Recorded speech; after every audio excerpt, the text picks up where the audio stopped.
광양경제신문과 국민톡톡TV에서 진행하는 4.15 총선 후보자 초청 토론회가 오늘부터 시작됐습니다. 오늘은 순천, 광양 곡성 구례 을지역구 더불어민주당 서동용 예비후보를 모셨습니다.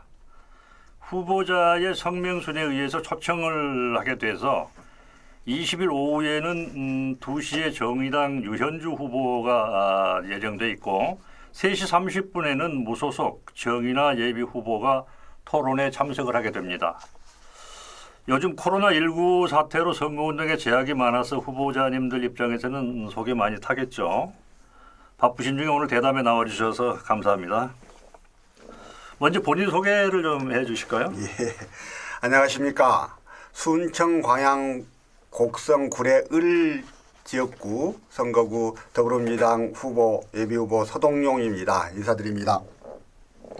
진행과 사회를 맡은 국민톡톡TV 이동구 국장입니다. 예, 관양경제신문 홍봉기 편집국장입니다. 이번 초청 대담은 4.15 총선을 불과 한 달도 남겨놓지 않은 상황에서 국회의원 후보자들의 정책과 자질을 검증하고 유권자가 후보를 바로 알고 선택할 수 있도록 하기 위해서 광양경제신문과 국민톡톡TV가 공동 주최로 순천, 광양, 곡성, 구례 지역구 국회의원 후보자를 초청해서 대담을 준비했습니다. 현재 대담 실황은 국민톡톡TV 스튜디오에서 진행하고 있습니다. 생방송으로 진행되고 있는 대담은 유튜브 국민톡톡 채널과 페이스북에서 라이브로 생방송되고 있습니다. 광양경제신문 지면신문에서도 자세한 대담 내용을 보실 수 있겠습니다. 이번 토론회는 언론이 일방적으로 그 후보를 검증하던 방식이 아닌 유권자가 주체가 돼서 후보자들의 정책과 자질을 검증하는 방식을 준비했습니다. 시민 유권자들로부터 직접 질문을 받기 위해서 지난 3월 9일부터 15일까지 7일 동안에 걸쳐서 SNS와 휴대폰 문자, 직접 전화 등의 방식으로 각계각층 시민 유권자들로부터 질문을 받아서 이 중에 중복되는 질문과 후보자에게 적합하지 않은 질문을 제외한 20문항 내외의 질문을 선정해서 진행자가 질문을 하게 되고 생방송 중에 유튜브에 댓글로 올라오는 질문 중에서 몇 가지를 선정해서 후보자에게 질문하고 답변하는 식으로 약 40여 분 동안 진행하겠습니다. 질문 순서는 후보자에게 공통으로 드리는 질문항과 시민들로부터 받은 질문에 대해서는 즉석 질문 형태로 진행을 하겠습니다.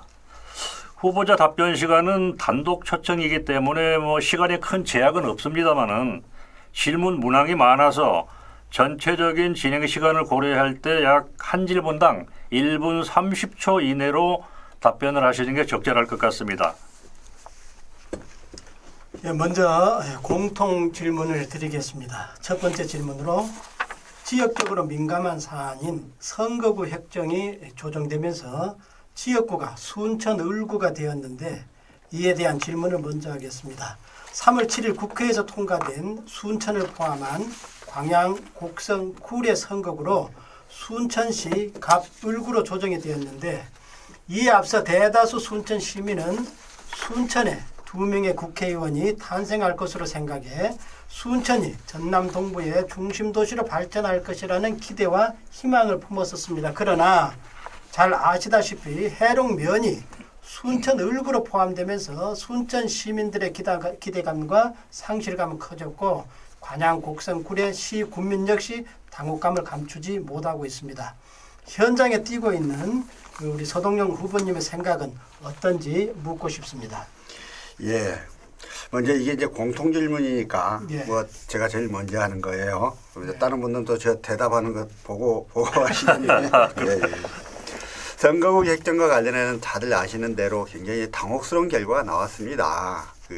이제 순천도 많이 좀 힘들어하시고 또 광양인들 그러지 않겠습니까? 그래서 이 여기에 대해서 여러 가지 말들이 많습니다. 우선 이번 선거구 획정에 대한 제 의견을 말씀을 드리면 이런 식의 선거구 획정은 옳지 않죠. 그러니까 선거구라고 하는 게 동일한 구역 내에 사는 사람들이 특정한 정치자를 선택함에 있어서 다양한 토론과 의견 교환을 통해서 누가 좋을지를 선택을 하고 판단하는 과정인 거잖아요. 그러려면 어느 정도의 지리적 근접성과 그다음에 생활문화적인 그 동질성들이 어느 정도 확보가 돼야 그래야 동일한 정치 지도자에 대한 선택들이 토론이 가능해요.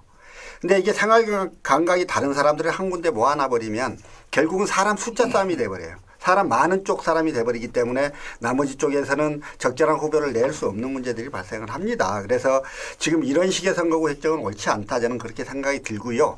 옳지 않은 선거구 획정은 당연히 바로 잡아야 할 것입니다. 제가 국회의원이 되면 그 문제에 관해서 좀 정확한 의견을 내고 이걸 바로 잡도록 노력하겠습니다. 그런데 한편으로 이번 선거구 획정이 이렇게 된 이유가 뭐냐를 좀 따져보면 사실 순천도 마찬가지고 기존 광양 곡성 구례도 마찬가지고 힘 있는 여당 의원이 없었던 거예요. 이정현 순천 그다음에 광양 곡성 구례의 이 무소속 정의나 두 분이 이 선거구 획정에 대해서 아무 힘도 쓰지 못하고 아무 노력도 할 수 없었기 때문에 이런 결과가 나왔던 게 아니냐 이런 생각이 좀 들고요. 두 번째로 이 선거구 획정으로 인해서 순천 분들이 굉장히 큰 그 분노감들을 표하고 계시는데 사실 광양의 입장에서도 마찬가지인 거잖아요. 그러니까 광양 선거구가 어디 가버렸어요. 순천 선거구 갑 순천 선거구를 이렇게 표현이 되고 광양이라고 하는 15만 도시의 존재감이 사라져버리는 이런 결과가 됐습니다. 그래서 이건 순천만 문제고 광양은 문제 아닌 게 아니어서 어쨌든 이렇게 올바르지 않은 것들을 앞으로 바로 잡겠다. 다만 이렇게 바로 잡는 문제를 고민하기 전에 왜 이렇게 됐는가를 생각해 보면 우리 지역에 힘있는 여당 국회의원이 없어서 그렇다. 이런 현실을 좀 이해하고 이 문제를 바라봤으면 좋겠다. 이런 생각이 듭니다. 네. 그러면 만약에 유불리를 따진다면 본인에게 있어서 후보자에게 뭐 어떤 생각이 드시는가요? 오랫동안 광양, 곡성, 구례가 한 선거구가 될 걸 생각하고 준비를 해왔었어요. 근데 생활 감각이 상당히 다른 순천 해룡이 갑자기 이제 그 포함이 되면 순천 해룡 분들이 가장 절실하게 원하는 것이 무엇인지를 제가 정확하게 파악이 안 되잖아요. 여러 가지 선거 운동을 하기도 그렇고 또 저를 대표자로 뽑아 주십시오라고 말씀을 드리기도 참 민망하고 여러 가지 좀 어려움이 있는 것입니다. 그래서 이건 뭐 유불리의 문제라기보다는 어쨌든 이게 옳지 않은 현상 속에 갑자기 내 던져짐으로 인해서 누구나 다 당혹스럽고 곤혹스러운 상황이다. 이렇게 말씀을 좀 드리겠습니다. 네, 알겠습니다. 두 번째 공통 질문 드리겠습니다. 네, 관양만권의 생존 전략에 관해서 질문을 드리겠는데요. 뭐 아시다시피 관양만권을 아우르는 순천, 여수, 또 관양지자체와 구례, 곡성은 우리 식생활부터 모두 비슷해서 오래전부터 서로 왕래하며 살아온 일일 생활권이자 이웃들입니다. 미래를 걱정하는 일부 시민들은 장래에는 앞으로는 세 개 시와 구례, 곡성군이 경제적 통합이든 도시적 통합이든 무언가 이루어 광역 행정 체제로 전환해 상생 발전해야 한다는 목소리가 높습니다. 국회의원 후보자로 첫째, 경제적 통합이냐 도시 통합에 대해서 어떤 견해를 가져왔는지, 또 둘째, 순천시 구례군 곡성군에 대하여 어떤 상생 발전 공약을 제시할 수 있는지 말씀해 주시기 바랍니다. 예. 일단 제가 기존에 이제 광양, 곡성, 구례였기 때문에 그 선거구를 중심으로 놓고 본다면 광양, 곡성, 구례는 그 섬진강이라고 하는 큰 거대한 물줄기를 옆에 같이 두고 있는 거예요. 그래서 그로 인한 공통성들이 있을 겁니다. 생활 감각적 공통성도 있을 거고 문화적 관광 인프라 구축과 관련한 공통성도 찾을 수 있을 거고 일단 그런 면들이 좀 있었겠고요. 이번에 이제 순천 해룡이 갑자기 한 선거구에 들어오는 결과가 됐는데 잘 아시는 대로 순천 해룡은 사실 기존 광양읍이나 중마동권과도 상당히 어느 정도 생활문화 경제의 측면에서 상당 부분 좀 교류와 협력들이 있었다고 봐야 될 것입니다. 이제 지금 제가 정확한 그 통계인지는 모르겠습니다만 신대에 사시는 분들 중에 노동자로 활동하시는 분들은 그중에 한 60% 정도가 포스코 광양 쪽에 직장을 두고 계신다고 그래요. 그렇다고 본다면 직장과 생활권이 거의 좀 일치되는 이런 측면에서 이 조금 그런 것들 좀 고민해 봐야 되지 않을까 싶은 생각은 있는 거고요. 근데 이제 이렇게 생활문화적으로는 상당 부분 서로 교류도 하고 협력도 하고 해왔는데 다만 정치적으로는 상당히 좀 떨어져 있었던 거거든요. 이게 지자체도 지자체의 경계를 넘지 못하니까 지자체의 분구에 따르는 그 한계가 있죠. 뭘 통합해서 해결할 수 없는 문제들이 있고 국회의원도 내내 그런 식으로 뽑았기 때문에 그 이제 서로 순천의 국회의원이 광양의 문제에 접근하지 못하고 광양항이라고 하는 단어만 나와도 순천의 국회의원들은 나몰라라 하고 이랬단 말이에요. 근데 우리가 잘 아시는 대로 광양항이라고 하는 게 또는 광양만이라고 하는 게 이 우리가 인위적으로 구별한 행정구역의 구분과 관계가 있냐고요. 그렇지 않잖아요. 광양만은 여수, 순천, 광양 모든 사람들의 한 생활권이고 그 같이 생활의 터전이었던 때고 광양만권의 하늘은 여수, 순천, 광양 사람들이 모두 다 이곳 사는 하늘이지 하늘의 경계가 있는 건 아니란 말이죠. 그래서 지금까지 너무 이제 조금 인위적으로 좀 구별해서 생각해 왔던 것들을 이제 통합하고 조금 서로 그 소통하는 이러한 문제로 좀 바라보면 좋겠다라는 생각이 있습니다. 그래서 그런 측면에서 보자면 이번 국회의원 선거구 획정이 원하는 바는 아니었지만 사실 긍정적으로 볼 바도 있습니다. 뭐냐면 순천 신대 분들한테 가장 큰 문제가 뭐냐라고 이야기하면 환경오염 문제를 이야기합니다. 근데 거기는 말하자면 환경오염 피해지라고 볼 수가 있는데요. 이 환경오염 물질을 발생하는 발생지가 어디냐면 포스코나 아니면 여수 산단일 거거든요. 그러면 이 피해지와 발생지를 모두 아우르는 어떤 해결책들을 같이 대화하고 토론하고 방법을 찾아야 할 것인데 지금까지는 지자체가 분리되어 있으니까 지자체 장들끼리는 이 문제를 해결할 수 없었고 국회의원도 역시 마찬가지로 지자체 단위로 분리되어 있었기 때문에 이 문제를 해결할 수 없었어요. 그런데 이번에 이제 순천 을 지역구의 경우 이걸 통화라는 국회의원이 나오기 때문에 제가 국회의원이 된다면 순천시장을 만나서 논의하고 광양시장을 만나서 논의해서 피해지와 발생지라고 명명되어진 그것들이 사실이라면 어떤 대책을 가질 건지를 양 지자체하고 충분히 토론할 수 있는 기회들이 생기기 때문에 이러한 선거구 그 획정이 사실은 앞으로 이 지역 통합을 관련해서도 지역 통합과 관련해서도 그렇게 꼭 나쁜 경험은 아닐 수 있겠다 이런 생각이 좀 들기도 합니다. 네. 다음은 세 번째 공통 질문입니다. 이 공통 질문도 역시 우리 언론사에서 준비한 게 아니고요. 시민들로부터 받아서 저희들이 준비했던 그런 질문입니다. 지금 광양시가 도농 복합 도시 통합이 된 지가 30년이 됐죠.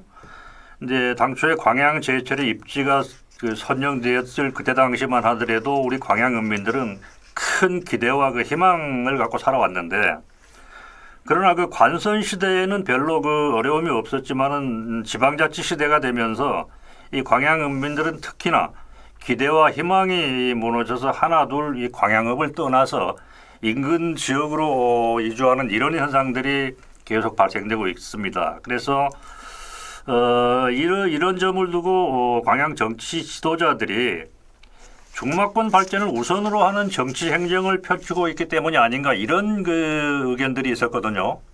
이에 대해서 어떤 말씀을 한번 해주실까요? 예. 아까 이제 관선 시대에는 어려움이 없었으나 민선 시대에 들어서서 그렇다는 표현을 쓰셨는데 그건 시기적으로 꼭 그렇지는 않아요. 그러니까 민선 시대라고 하는 게 1991년도에 지방의회 선거를 처음 했고 94년도에 지자체 장 선거를 처음 했으니까요. 일단 광양시군이 통합된 게 이제 95년도 아니었겠어요. 그랬죠. 그래서 이제 그 이후부터 이제 계속 발생한 문제이긴 한데 어쨌든 많은 광양읍 분들이 중마동에 비해서 중마동 쪽, 동광양 쪽이 굉장히 많이 발전한 반면 이쪽은 도심이 계속 쇠락해가는 모습들을 보니까 많은 그 좀 좌절감도 느끼고 여러 가지 생각들이 있으신 것은 분명합니다. 그래서 이제 그런 측면에서 균형 발전 이야기가 많이 나오는데요. 그러니까 저는 이제 균형 발전이라고 하는 게 자칫하면 수치적 그 균형성, 수치적 그 동등성 요거만 고민하면 안 된다. 광양읍이 처한 현실이 있고 중마동이 처한 현실이 있을 거예요. 그러면 광양읍은 읍이 잘 그 발전하는 방식으로 발전 계획들을 세워야 할 거고 중마동은 중마동대로 그럴 텐데요. 중마권은 사실 행정과 소비 중심의 도시일 수밖에 없습니다. 이미 인구 구성도 그렇고요. 거기에 비해서 광양을 만약에 우리도 똑같이 소비 중심 도시로 해달라고 하면 뭐 못할 바는 아니겠습니다만 그건 올바른 발전 방향은 아닐 거라고요. 광양은 구도읍을 중심으로 해서 구도읍이 갖고 있는 굉장히 그 특징적인 장점들이 있습니다. 광양 좀 다녀보시면 제가 이 말하면 또 어떤 분들이 싫어하실 수 있습니다만 다녀보시면 예전 목성리, 칠성리, 읍내리 쪽 골목들 한번 보세요. 이렇게 아름다운 예쁜 골목들이 남아있을 수가 있는가. 우리가 원하는 바는 아니었지만 다들 많은 분들이 빨리 뒤집어 엎고 싶어 했지만 어떤 이유 때문에 아직 뒤집어 엎지 않음으로 인해서 남아있는 예쁜 골목들이 많습니다. 지금 모든 유럽의 그 관광 문화들을 보면 다 오래전 있어 왔던 그 사람의 삶의 근거지, 삶의 모습들을 그대로 관광 자원하는 모습들을 많이 보잖아요. 그리고 최근에 이야기되고 있는 도시재생이라고 하는 이야기들도 그런 면에서 접근하고 있는 것들이고요. 그렇다면 광양읍의 여러 골목들을 관광 자원화할 수 있는 부분들은 무엇일까에 대한 진지한 고민들. 저는 빨리 자꾸 뭐든 갈아엎어서 피까번쩍한 무엇을 지어 올리는 거를 개발이고 발전이라고 생각 안 했으면 좋겠다라고 하는 생각들이 좀 강하고요. 특히나 이제 백운산이라고 하는 어마무시한 산을 우리는 광양은 가지고 있어요. 이건 모두 환경과 생태와 치유의 근거지일 수 있습니다. 이 치유센터들을 백운산을 중심으로 해서 만들어내는 것, 그리고 치유센터가 만들어져서 자연스럽게 광양읍이 그 영향권 안에 드는 것, 그러면서 광양읍이 원래부터 가지고 있던 그 아름다운 골목들을 관광 자원화하는 것, 이러한 방향으로 광양읍 발전을 좀 도모를 하는 게 좋겠다라고 하는 생각들을 좀 가지고 있고, 제가 이제 관광 전문하시는 분들하고 이런 이야기를 나눠봐요. 그러면 제 생각이 굉장히 좋다고 훌륭하다고 칭찬도 해주십니다. 그래서 그런 방향을 가지고 광양시하고도 적극적으로 협력하고 논의하고 방향을 좀 잡아나가는 그런 노력들을 하겠습니다. 백운산 치유센터는 지금 뭐 해가고 있고 또 그 골목 관광 문화 그는 지금도 해가고 있고. 예. 후보님 그러면 지금 말씀이 지역 여건에 맞게 또 특성에 맞는 그런 개발을 해나가는 게 바람직하다는 말씀이 맞는 것 같아요. 또 공감도 얻을 수 있을 것 같고 그렇다면은 여러 가지로 전문 나름대로 많이 검토하시고 했을 건데 만약 국회의원이 된다면은 광양읍과 중마권의 균형 발전에 대해서는 뭐 특별히 생각한 공약이라도 있으신가요? 아까 말씀드린 대로 광양과 중마는 좀 다를 겁니다. 근데 이제 백운산 치유센터뿐만이 아니고 지금 제가 오늘 말씀드리기 어려운 것들은 좀 있습니다. 제가 다음에 국회의원 되면 굉장히 좀 추진할 수 있는. 멋있는 거 하나 제가 말씀드릴 수 있는데요. 이걸 공약화하기에 너무 커요. 근데 공약을 하면 사람들이 그걸 진정성 있게 받아들이기보다는 선거에 당선되기 위한 정말 빌공짜 공약으로 수단으로 받아들이는 경향이 좀 있습니다. 그래서 그 문제는 제가 다음에 대면 말씀을 좀 드릴 텐데요. 어쨌든 이 존재하고 있는 이 엄청난 자연선 그 환경들을 이용을 해서 광양을 획기적으로 발전시킬 수 있는 그런 방안들이 제가 보관으로 갖고 있다는 말씀만 드리겠습니다. 다음 질문을 드리겠습니다. 이 질문은 구례 우리 군민이 직접 저희한테 주셨던 질문인데요. 구례 곡성 광양 하동을 아우르고 있는 섬진강이 아까 말씀을 먼저 해주셨는데 우리 후보님도 이 생태계 보존을 통해서 해당 지역의 경제, 환경, 관광 산업 육성이 좀 포괄적으로 질문을 해왔는데 이런 데 대한 대책을 좀 마련할 수 있을까 하는 질문을 해왔어요. 예. 우선은요. 지금 잘 아시는 대로 봄이 되면 섬진강 유역은 꽃천지가 됩니다. 매화, 산수유, 백꽃, 그다음에 벚꽃, 엄청난 그 꽃천지인데 이 꽃잔치들이 여러 가지가 있습니다. 매화 축제도 있고 산수유 축제도 있고 장미 축제도 있고 여러 가지가 있는데 이게 굉장히 단발적으로 끊어져 있어서 그냥 그럴 뿐이에요. 그래서 요거를 좀 기능적이고 실질적으로 연계시킬 수 있는 방안들이 있을까라는 고민들을 계속합니다. 그러니까 이 3대 축제 매화축제, 산수유축제, 장미축제라고 하는 광양, 구례, 곡성의 이 3대 축제와 그리고 인근 하동의 그 유명한 벚꽃과 이런 것들을 유기적으로 연계해서 딱 봄만 되면 무조건 하고 섬진강변에 사람들이 버글버글 할 수 있는 3월부터 5월 말까지 이렇게 하는 이러한 그 시스템들을 좀 구축을 해야 되겠다는 생각들을 가지고 있고요. 그러기 위해서는 지자체 간 협력이 필요합니다. 그래서 광양, 곡성, 구례를 마침 동일한 지역구이기 때문에 국회의원이 나서서 열심히 지자체장들하고 협의하고 토론하고 협의회장을 만들어내고 해서 그러한 것들을 하겠다는 말씀을 드리고요. 또 하나 지금 섬진강이 굉장히 큰 문제죠. 그러니까 수량이 계속 줄어서 강폭도 굉장히 줄었고요. 그러다 보니까 관광 자원으로서의 가치를 점점 잃어가고도 있습니다. 그리고 특히나 이게 물이 적게 흐르면 당연히 바닷물이 치고 올라와서 염해가 자꾸 발생을 해요. 그래서 지금 취수 시설로 자꾸 올라가고 있잖아요. 그렇죠. 그래서 지금 섬진강의 상변에 있는 그 섬진강댐 이런 것들을 일단 지금 원래 농업용수를 안정적으로 공급하기 위한 목적 범위에서 필요한 그 정도 범위에서 필요한 수량을 유지를 하되 나머지 부분들은 섬진강으로 물을 좀 많이 흘려내야 되겠다.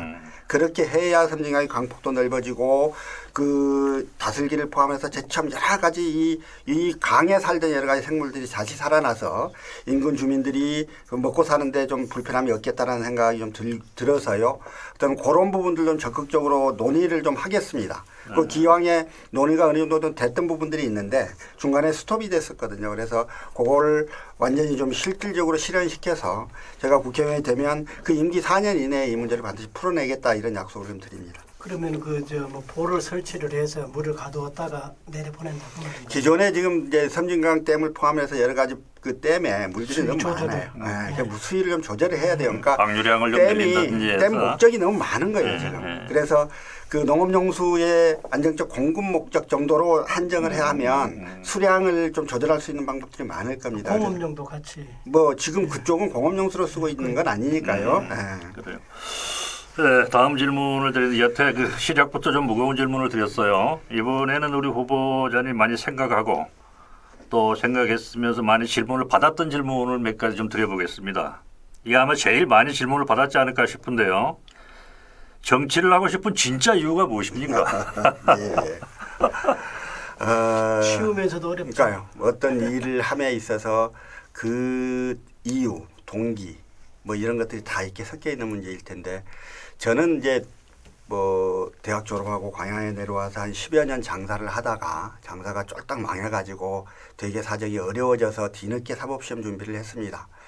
다행히 빨리 시험이 합격이 돼서 변호사가 됐는데 서울에서 변호사 생활할 때 제가 되게 편했거든요. 아주 어디 가면 변호사 하면 되게 알아줘요. 그래서 제가 하여튼 편합니다 그런 게. 그리고 돈도 알맞게 벌었고요. 시간도 상당히 많아서 그때는 책도 많이 읽고 아주 좋았습니다. 근데 그 세월호가 무너지는 모습을 보고 이건 나라도 아니다라고 하는 탄식들이 그때 당시 우리가 있었잖아요. 300명이나 되는 아이들이 물에 빠져 점점 죽어가는 모습을 어른들이 생중계로 지켜봤어야 한다고요.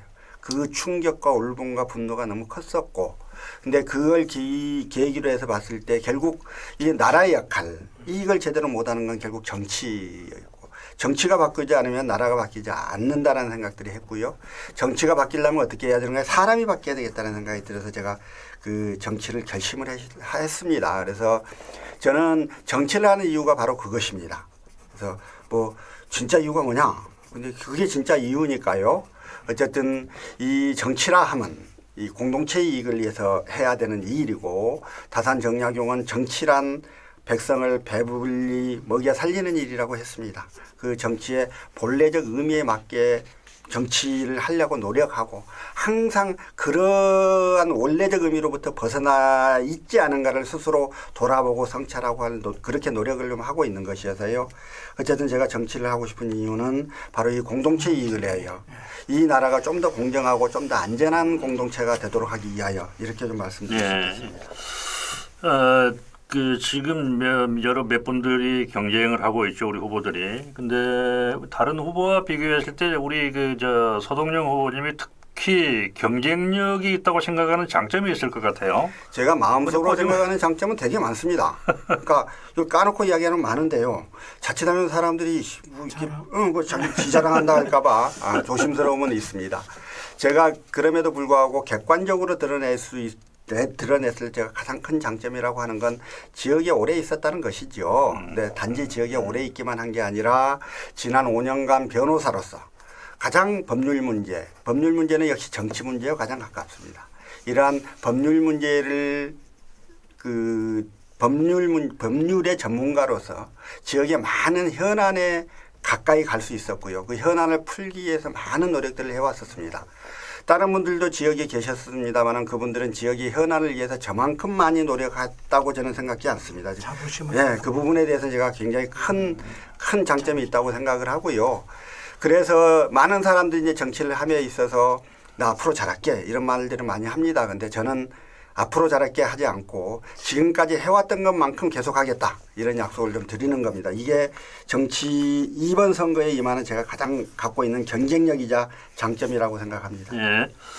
다음 질문 드리겠습니다. 지금 그 뜻하지 않은 코로나19가 뭐 우리나라를 비롯해서 전 세계를 강타를 해서 큰 어려움들을 겪고 있는데 이에 따라서 오늘 자주 언론 보니까 문재인 정부에서 50조를 긴급하게 뭐 자금을 풀어서 아마 우리 자영업자들 어려운 자영업자들 우선 도우는 쪽에서 자금 지원을 하겠다 뭐 이런 얘기가 난 방송을 본 것 같은데 지금 사실 서민들 경제가 굉장히 어렵지 않습니까? 살림살이가 어렵고 그래서 우리 서동영 후보님이 그 개발 계획 같은 건 너무 포괄적으로 이런 건 좀 질문해도 의미가 없을 것 같고. 서민들을 위한 그 탑원 정책이라고 내세울 수 있을 만한 정책이 있으면 한번 말씀해 주시죠. 글쎄요. 지금 이제 현재 이 시기에 있어서 탑 원 정책이라고 할 만한 것들을 제가 알람 꼽기는 쉽지 않습니다. 서민들을 위한. 예. 근데 이제 코로나 사태를 보면서 제가 처음부터 저는 계속 SNS를 통해서 그 주장을 했어요. 코로나는 두 가지 문제가 하나는 질병으로서의 그리고 또 하나 이 코로나라고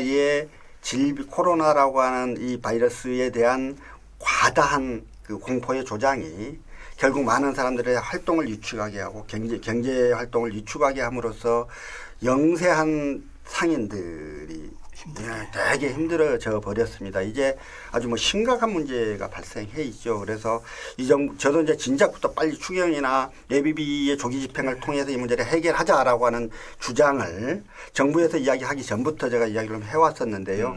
어쨌든 그런 부분들을 빨리 좀 집행하는 게 되게 중요하겠다라는 생각들이 있고요. 지금이라도 대통령께서 의지를 가지고 하시니 굉장히 좀 다양스러운 일입니다. 막 각 지자체들도 빨리 좀 하셨으면 좋겠다.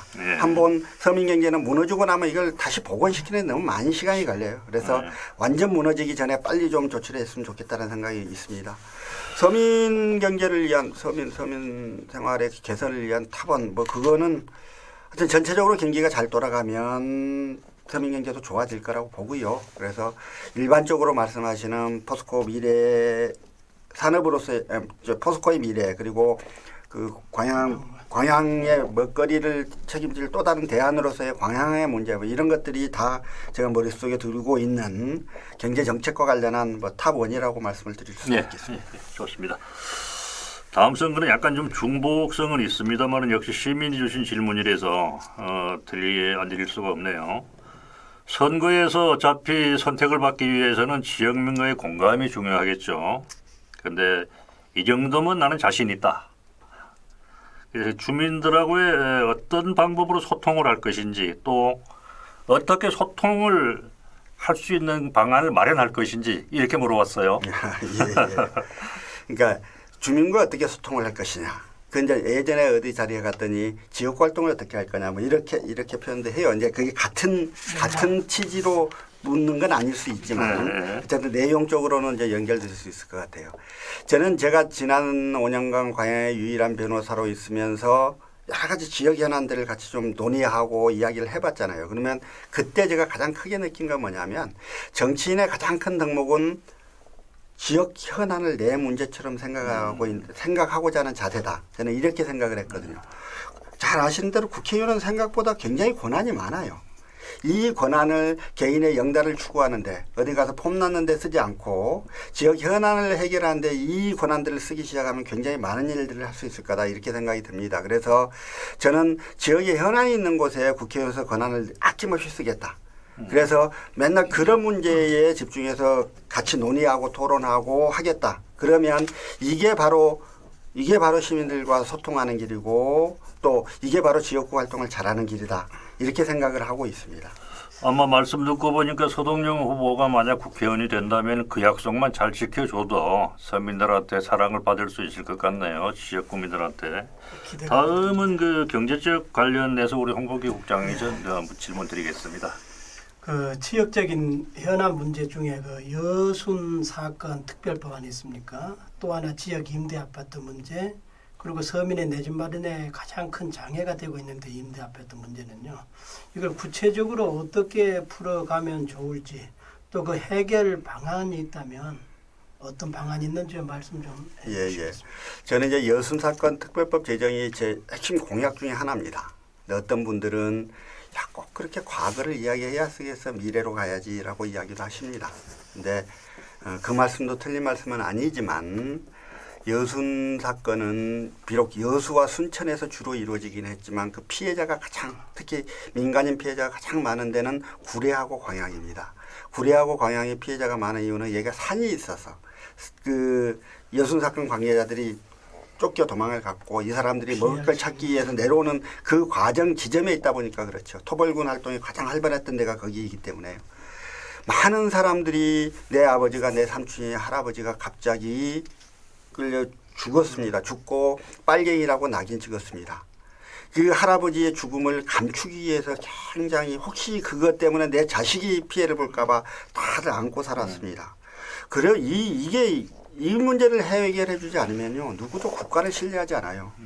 국가가 내 자식들을 언제든지, 내 식구들 언제든지 죽일 수 있다고 생각하면 국가를 신뢰하지 않고 국가에 충성하지 않습니다. 과거 시절에 있었던 이걸 과거를 들춰내고자 함이 아니라 빨리 풀어서 많은 분들이 이 국가에 대해서 갖고 있는 오해를 빨리 풀어줘야 이 국가가 한 덩어리가 돼서 나갈 것이다, 이렇게 생각들을 좀 하는 것이지요. 아까도 말씀드렸지만 여순 사건은 여수와 순천만의 사건이 아닙니다. 구례와 곡성이 그 광양 구례가 가장 피해자가 많은 문제여서요. 지금 16대 국회부터 20대 국회까지 매 국회 때마다 여순 사건 특별법이 발의가 됩니다. 그러나 여전히 통과되고 있지 않고, 그중에 20대 국회 때는 자그마치 5개나 발의가 됐지만 아무것도 통과되지 않고 심리도 이루어지지 않은 상태에서 국회가 맞춰가고 있습니다. 제주 4.3 특별법이 제정이 됐잖아요. 예. 제주 4.3 특별법을 이걸 발의하고 이걸 통과시키는데 적극적 역할을 했던 건 제주도 출신 국회의원이 아니세요. 서울 출신 국회의원이세요. 딱 한 사람이 죽자고 달라들어서 이 문제를 해결하려고 들면 해결됩니다. 그래서 저는 빨리 이걸 만들어서 억울하게 죽어가신 분들의 명예를 회복하고 진실을 규명하고, 또 이 지난 70년의 세월 속에서 혹시 내 새끼들한테, 내 자식들한테 빨갱이 반란군의 멍해가 쓰일까 봐 항상 입 다물고 벌벌 떨고 사셨던 분들의 그 한들을 좀 풀어드리는 게 맞겠다는 생각을 하고 있고요. 임대아파트 문제는 이제 하여튼 임대아파트가 분양 전환하는 과정에서 여러 가지 문제들이 발생했습니다. 지금까지 정책 담당자들이 책상머리에서 생각할 수 없었던 실질적인 문제들이 너무 발생했고, 그 모든 문제들이 총체적으로 발생했는 데가 광양이에요. 제가 이걸 바라보면서 임대아파트 관련 법령들을 어떻게 바꿔야 되는지에 대해서, 그걸 이제 가장 하여튼 이렇게 계속 좀 말도 바꾸고 이렇게 하는 임대사업자들을 바라보면서 그 방안들이 머릿속에 서 있습니다. 그래서 그것들은 이제 제가 현장에서 느꼈던 모든 문제들을 국토부 관계자들하고 계속 토론하고 논의해서 그렇게 해서 풀어나가겠다, 이렇게 말씀을 드리겠습니다. 알겠습니다. 관양 경제를 논할 때는 우리 관양계철소와 관양항 컨테이너 부두를 빼놓을 수가 없습니다. 그러나 시민이 원하는 지역에 대한 기업의 기여도에서 볼 때 자치단체의 의존도를 떠나 상생관계에서 정치인들의 역할이 부족했거나 힘에 부친 것 아니냐는 여론에 대해 어떻게 생각하고 있습니까? 굉장히 저는 사실 지금 오늘 받았던 질문 중에 제일 어려운 질문이에요. 그러니까 이게 이제 우리가 광양에서 이야기하면 포스코에 대한 시각, 포스코에 대한 태도, 이런 것들에 대한 문제이기도 한데요. 기업이 존재하지 않는다면 이 자본주의 사회가 유지되지 않을 것입니다. 그래서 자본주의 사회의 이 사회의 계속적인 성장과 발전을 위해서도, 생존을 위해서도 기업이 계속해서 성장하고 규모가 커지는 건 꼭 필요한 일이라고 생각을 하죠. 포스코도 그런 의미에서 굉장히 의미 있는 기업이고요. 또 특히나 광양과 관련해서는 포스코의 존재를 떠나서 생각할 수 없을 겁니다. 다만 여러 가지 면에서 아쉬움들이 있었습니다. 특히 환경 문제에 대한 포스코의 지나치게 조금 그 조금 폐쇄적인, 그러니까 뭔가를 드러내놓고 설명하고 풀기보다는 감추고 했던 게 아닌가라고 하는 그 의구심을, 그런 의구심을 갖고 있었고요. 그 다음에 지역 실제로 공장터를 내어주고 생활 터전을 잃었던 사람들, 그 주변에서 그 공예를 안고 살아갔던 사람들에 대한 기업으로서의 상생과 서로 소통을 위한 그런 노력들이 과연 제대로였느냐에 대해서 여러 가지 조금 의문을 제기하시는 분들이 있습니다.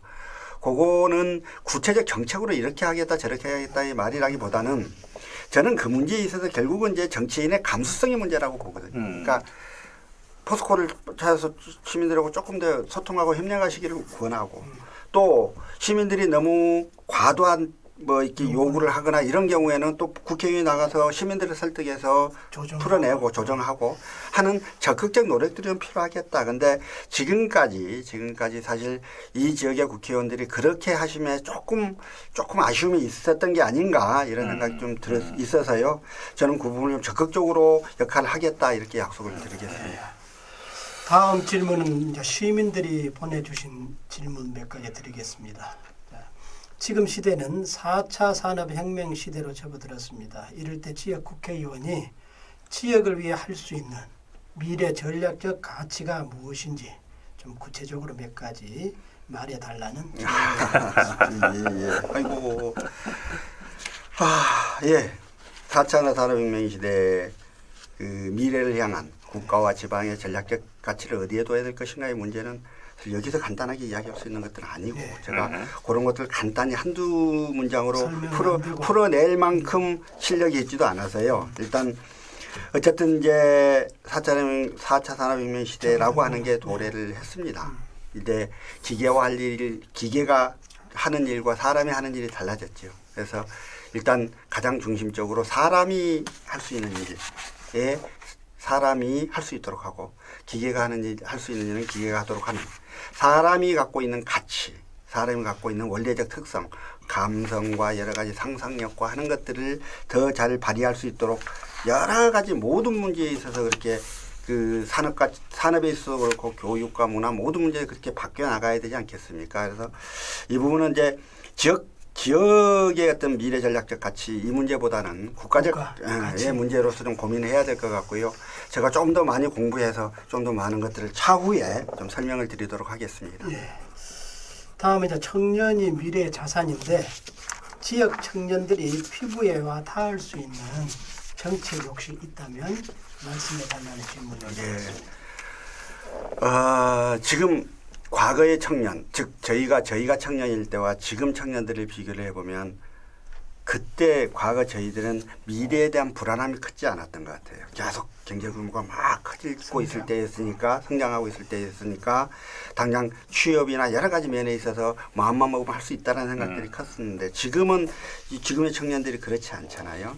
그러면 결국 당장 그 먹거리의 문제, 그 다음에 결혼, 주거, 취직 여러 가지 문제들에 있어서 이제 굉장히 많이 그 좀 미래에 대한 희망이 없어서 불안한 이런 세대가 지금 청년 세대가 아닌가 싶습니다. 근데 일단 지역 청년들한테 피부에 와닿을 수 있는 이런 것들은 이제 여러 가지 혁신형 청년모를 도입하겠다 여러 가지 제가 정책으로 이게 하고 있는 것들이 있습니다. 특히 청년들이 좀 더 많은 창업을 할 수 있도록 창업지원센터를 만들겠다. 그리고 그런 부분들이 지자체들이 3개 지자체 여수, 순천, 광양 모두 해서 좀 그 규모 있게 하겠다 이런 생각들은 하고 있고 그런 것들은 정책으로도 제가 발표를 하고 있습니다만 우선 제가 청년들한테 말씀을 드리고 싶은 건 청년들이 가장 힘들어하는 건 뭐냐면 공정하지 않아서거든요. 그러니까 아버지의 재산이나 또는 아버지의 학벌에 따라서 아버지의 직업에 따라서 자식들의 출발점이 달라져서는 안 되는 거 아니에요? 근데 지금 우리 사회가 이미 그렇게 돼버린 사회고 그렇게 돼 있음에 많은 청년들이 좌절하고 미래에 대해서 이 미래의 불투명성 때문에 더 두려워하고 이런 것 같아요. 그래서 하여튼 국가가 나서야 합니다. 국가가 나서서 그 아버지가 돈이 없더라도 아버지가 조금 덜 배웠더라도 돈 있고 더 많이 배운 아버지를 둔 청년과 그렇지 않은 청년이 동일한 출발에서 출발할 수 있도록 열심히 독려하고 하는 것들이 굉장히 중요할 거예요. 청년들이 가장 크게 문제를 삼고 있는 거는 첫째 교육에 대한 부분들이잖아요. 누구라도 동등한 교육을 받을 수 있도록 해야 하고 두 번째 취업에 대한 부분이에요. 세 번째 주거에 대한 부분이에요. 그래서 이 세 가지 면에 있어서 공정성이 동일한 공정한 출발이 담보될 수 있도록 하는 국가적 정책들이 반드시 필요하고 그래서 이제 그런 부분들을 저도 많이 고민을 하고 있고 특히나 이제 이번 더불어민주당에서는 그 제3호 공약이 그거였어요. 청년과 신혼주부를 위한 그 10만 호 공급 계획들. 주거의 안정성이 담보되지 않고 그게 확보되지 않고는 청년들이 더 나은 미래로 갈 수가 없다라고 하는 그 하에 그래서 이 정부가 그걸 꼭 하려고 하니까 그러한 것들에 좀 그 귀 기울여 주시고 그런 측면에서 이런 정책적 측면에서도 더불어민주당에 대한 좀 더 많은 좀 지지와 이런 것들을 부탁드리기도 하고 그렇습니다. 우스갯말로 뭐 주거 때문에 죽어 나간다는 말이 그렇습니다. 말장난이 예, 아니라 예, 예. 청년들의 예. 고민을 대변하는 그렇죠. 것이 않나 싶습니다. 흔히 쓰는 말로 생활 경제를 이야기할 때 요즘 살림살이는 좀 나아졌습니까 하는 질문을 하고 듣는 경우가 네. 많이 있습니다. 국회의원은 지역 현안에 대해 자치단체가 있기에 소홀하기 쉬운데 일반 시민들의 눈에 보이는 현안 해결에도 비중을 두어야 한다고 보는데 이 질문에 대해서 한번 말씀해 주시겠습니까? 예. 그러니까 국회의원이 하는 일과 지자체장이 하는 일은 다르잖아요. 그렇죠. 그건 달라야 하는 게 맞고요. 그래서 이제 그 어쨌든 그러기 때문에 다들 국회의원들한테 지역의 현안에 대해서 대답들을 좀 질문을 안 하시기도 하고 또 제가 어떤 국회의원 한 분은 뭐 예산 이야기 했더니 예산이나 따오는 게 국회의원이 아닙니다. 이런 이야기 하셨다는 이야기도 제가 듣기도 하고 그래요. 근데 그러나 이 실질은 안 그렇잖아요. 실질은 시민들 입장에서는 시장이고 국회의원이고 우리 대표예요. 우리 대표들이 나가서 어디 가서든 우리를 좀 잘 살게 해주는 것 이런 것들을 요구를 하는 것이니까 어쨌든 국회의원이 시장의 일이라고 해서 등 돌리거나 모른 척해서도 안 될 일이겠고 또 시장도 역시 마찬가지로 국회의원이 할 일이라고 등 돌려서는 안 될 겁니다. 서로 협력해야 할 거예요. 근데 협력이 나는 시장인데 나는 국회의원인데 이렇게 해서 자기 자리에 대한 그 자존심으로 문제를 바라보면 협력이 안 될 거예요.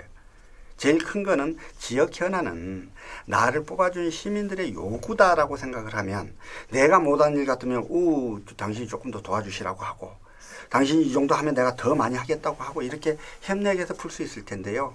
저는 이제 지금까지 시장과 국회의원이 서로 협력이 잘 이루어지지 않았다 이런 이야기들도 많이 있잖아요. 근데 그것들이 그 자리를 자기 자리라고 생각하니까 그래요. 그게 아니고 시민들의 필요에 의해서 주어진 자리거든요. 그러면 시민들의 필요를 해결하는 거가 원래 그 자리를 차지한 이유이기도 한 거니까 그런 측면에서 바라보면 모든 문제들이 잘 해결되지 않을까 뭐 이런 생각들을 해봅니다. 예. 다음은 이 문화와 교육에 관련 질문도 올라와 있거든요. 그래서 약간 중복성이 있어서 이 질문은 간단하게 좀 답변을 해주시기 바랍니다. 13번째 질문인데요. 광양 곡성 구례가 거점 관광으로 거듭나야 된다는 목소리가 커지고 있는데 지역별 관광 역점 사업은 무엇이라고 생각하는지 말씀해 주세요. 이렇게 질문했어요. 예. 네. 아까도 간단히 말씀을 드렸습니다. 섬진강가에 봄이 되면 꽃천지가 됩니다. 이 꽃천지인 매화와 산수유와 장미와 벚꽃이 이 지역의 공통된 관광 자원이 되도록 이걸 유기적으로 연계하는 노력들을 하겠습니다. 이건 반드시 필요한 거는 지자체 간 협력이 필요하고요. 지자체 간 협력을 좀 해보시라 그러면 잘 협력이 안 됩니다. 같은 지역구를 두고 있는 국회의원이 나와서 같은 자리에 모셔서 이야기를 듣고 제안도 드리고 또 국회의원을 할 수 있는 일을 해서 이 문제를 풀어야 될 것입니다. 토론도 하고. 예, 그래서 그런 문제 하나 하고요.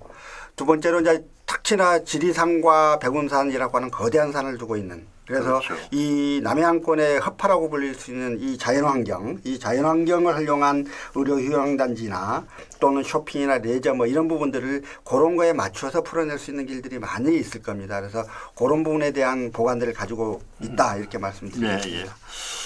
이번 질문도 역시 시민이 질문을 해주신 건데요. 한 가지를 다 꼬집어서 질문해 주셨네요. 아까 앞전에 우리 후보님이 말씀하실 때 지역의 역사성이나 이런 문화를 상품화해서 콘텐츠에서 경쟁력을 높여나가자 이런 말씀하셨죠.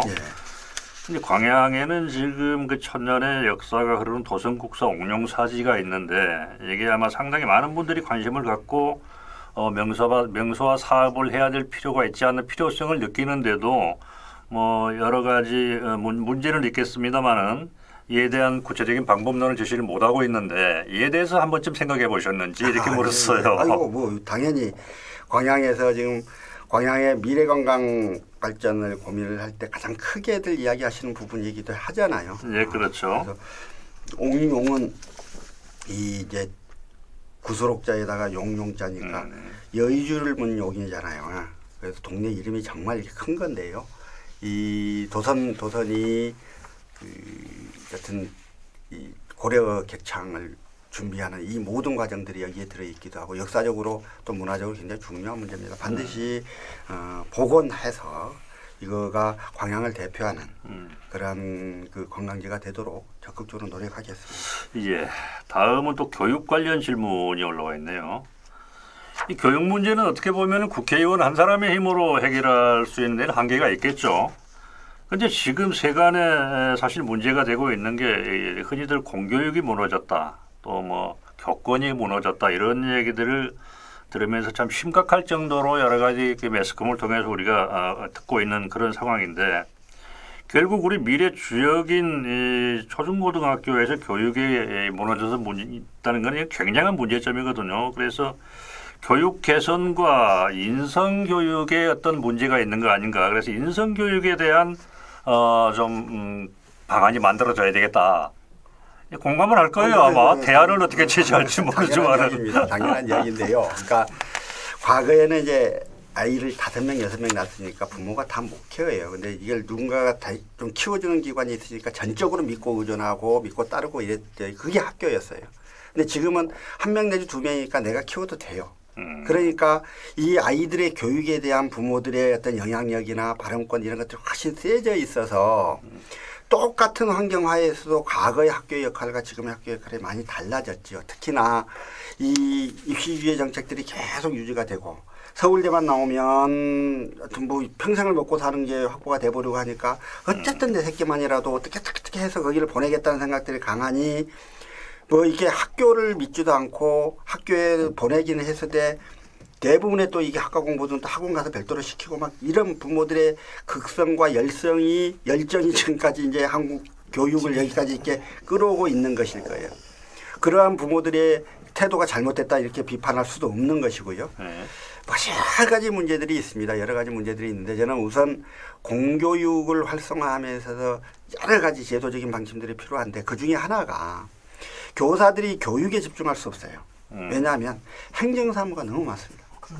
대부분 교사들이 학생들을 가르치고 학생들과 대화하고 치고받고 해야 되는 그 시간에 그렇죠. 대부분 앉아서 행정서류를 작성하고 있어요. 그래서 우선 해야 할 일이 한두 가지가 아닙니다만은 저는 지금 제가 국회의원이 되면 광양시하고도 순천시하고도 구례군 곡성군하고도 논의하겠습니다. 그래서 우선 교육청에서 할 수 없으면 지자체에서도 뛰어난 인력들 많으니까 고용을 해서 지원을 하거나 하는 여러 가지 방식들을 통해서 우선 교사들이 행정사무로부터 좀 벗어날 수 있도록 하는 것.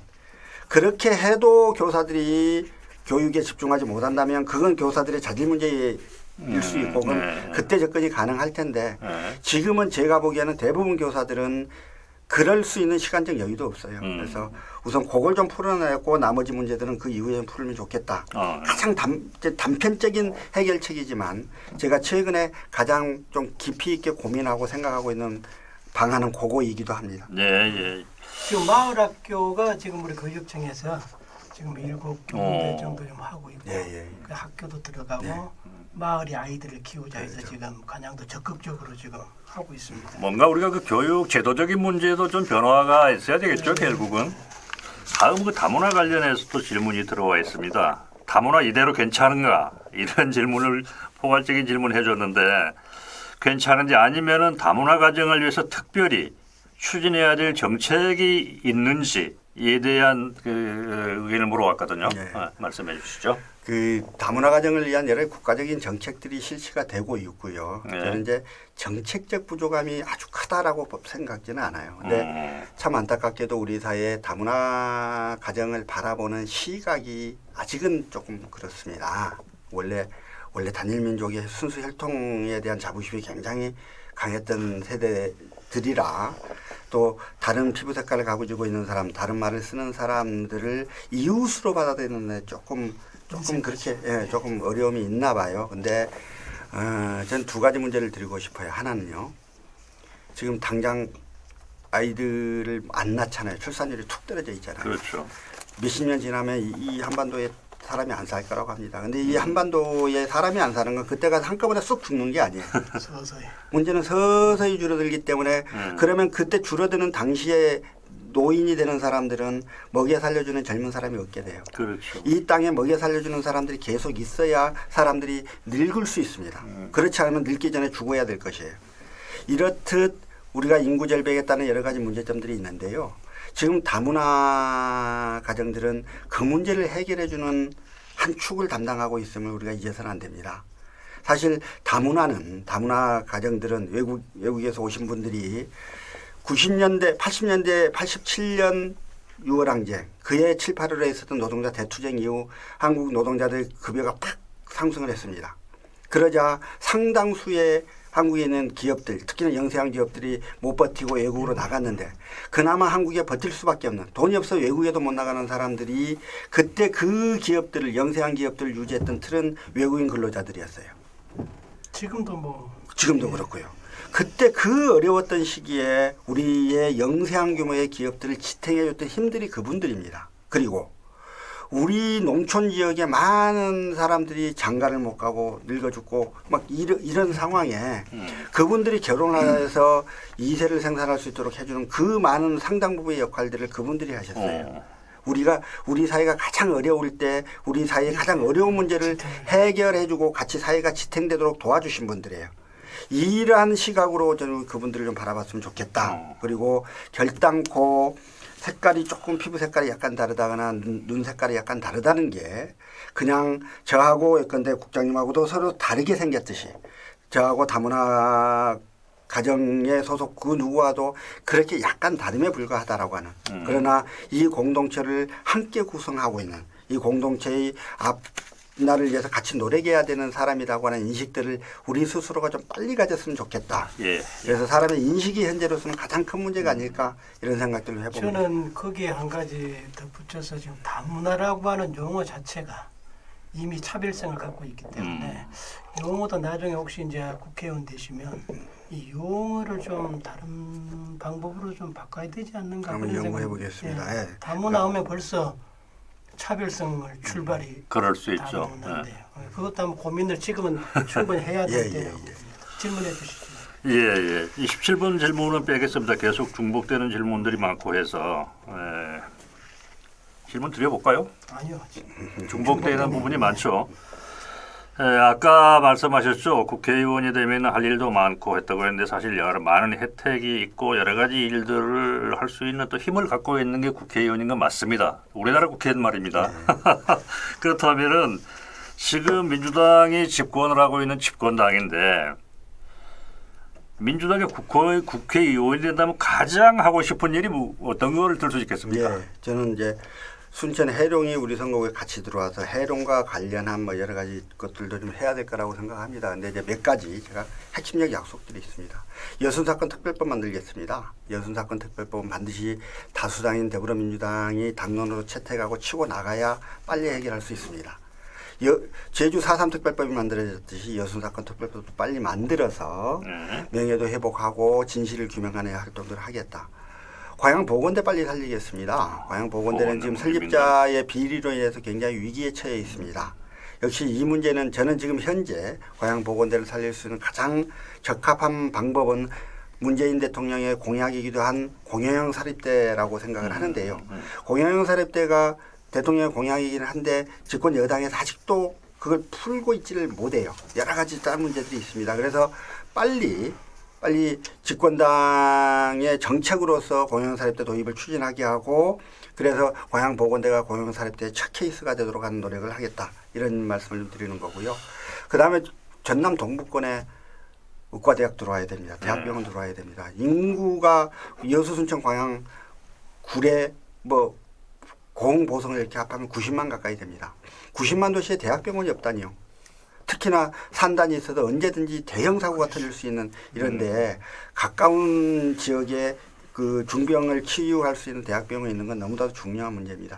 이런 문제들을 하겠습니다. 이런 문제들은 집권당 후보여야만 가능합니다. 그리고 같은 집권당 후보인 순천 광양 곡성구례 갑 그리고 여수 갑을 이쪽 국회의원들하고 같이 같은 당 소속으로 뜻을 모아서 이런 문제를 해결해내겠다 이런 약속을 드리겠습니다. 의료 정책 관련해서 질문을 하려고 했는데 마침 같이 얘기를 해주셨구만요. 제가 그 말씀을 듣고 보니까 갑자기 생각나는 게 광양은 백운산이라는 게 지금 서울대에서 전부 이용을 하고 있어요. 거의를 다. 그렇다면 이제 원래 국유지지 않습니까? 그렇다면 그러한 광양하고 연계성이 있는데 서울대병원 분원은 뭐 어떤 방법이 없는 겁니까? 예, 예.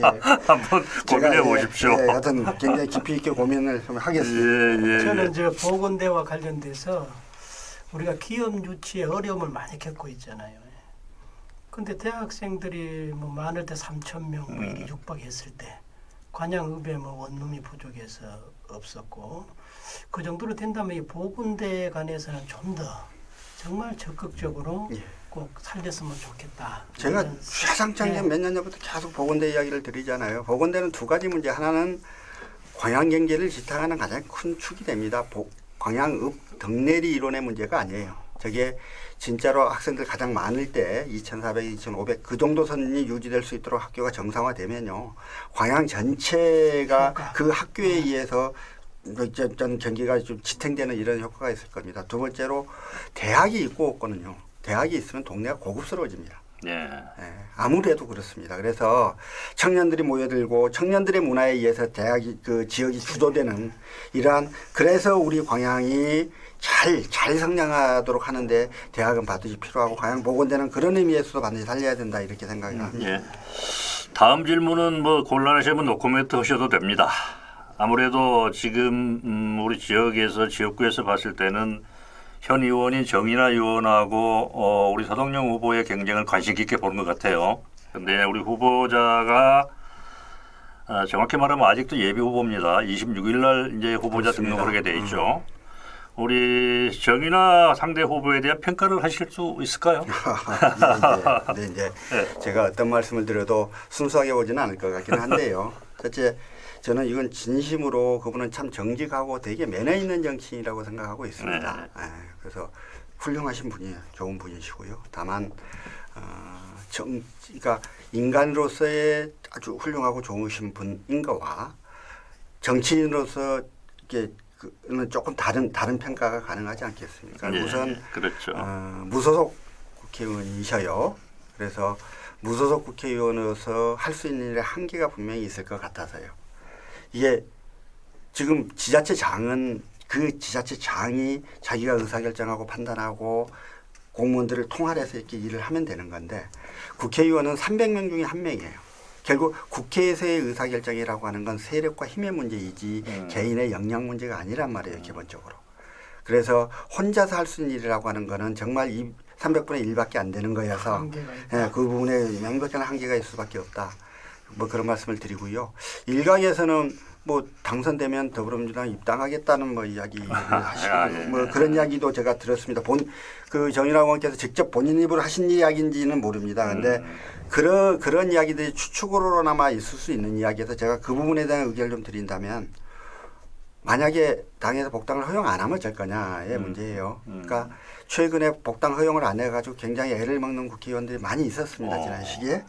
그러면 되면 들어가겠다라고 하는 거는 안 받아주면 어쩔 수 없는 거 아니냐라고 하는 이야기. 결국 무소속 국회의원으로 4년 그대로를 보내실 수도 있는 문제여서 이분이 어느 정당에 소속돼 있다면 또 그 정당이 갖고 있는 힘의 무게, 크기에 비추어서 말씀을 드릴 텐데 무소속이셔서 그에 따른 한계는 좀 있을 수밖에 없는 게 아니냐 뭐 그렇게 생각을 좀 합니다. 우리 정치 현실을 놓고 말씀하시는 거죠? 예, 그렇습니다. 네. 우리 홍 국장님 마무리 질문해 주시죠. 뭐 항상 하는 말입니다만 마지막 유권자에게 꼭 하고 싶은 말이 있다면 이 시간을 빌어서 한번 말씀해 주시죠. 저는 세월호 때문에 정치를 결심했습니다. 정치를 처음 결심할 때 그 결심이 흐트러지지 않도록 항상 성찰하고 다시 돌아보기를 거듭해오고 있습니다. 앞으로 그래도 그렇게 하겠습니다. 저는 국회의원이 되면 지금까지 보셨던 우리 유권자들이 보셨던 것과 조금 다른 그런 유형의 국회의원이 될 자신이 있다. 이런 말씀을 좀 드리고요. 그 다음에 어디 밖에 나가셔서 야 우리 동네 국회의원이 서동용이요 이놈아 라고 자랑할 수 있는 그런 자랑할 수 있는 국회의원이 되겠다. 이런 그 말씀을 드립니다. 저에게 기회를 주시기 바랍니다. 지금까지 광양, 곡성, 구례에서 저와 같은 과정을 거쳐서 국회의원에 도전하는 사람은 많지 않았을 겁니다. 저와 같은 그러한 도전에도 한번 기회를 주시고 저에게 그 일할 수 있는 좀 힘을 주신다면 제가 지금까지 말로 했던 그 모든 것들이 실제로 실행하도록 열심히 노력하겠습니다. 정말 열심히 노력하겠습니다. 많은 지지와 성원을 부탁드립니다. 마무리하겠습니다. 지금까지 민주당 순천, 광양, 곡생, 구례 을 지역구 서동용 예비 후보를 모시고 정책적인 비전과 정치인으로서의 생각을 들어봤습니다. 지금까지 진행해 관악경제신문 홍봉기 국장과 국민톡톡 TV 이동구 국장이었습니다. 자, 감사합니다. 감사합니다. 진실보도의 사명. 전 세계 생방송 영상 뉴스 송출. 뉴 미디어 시대를 열어가는 국민톡톡 TV.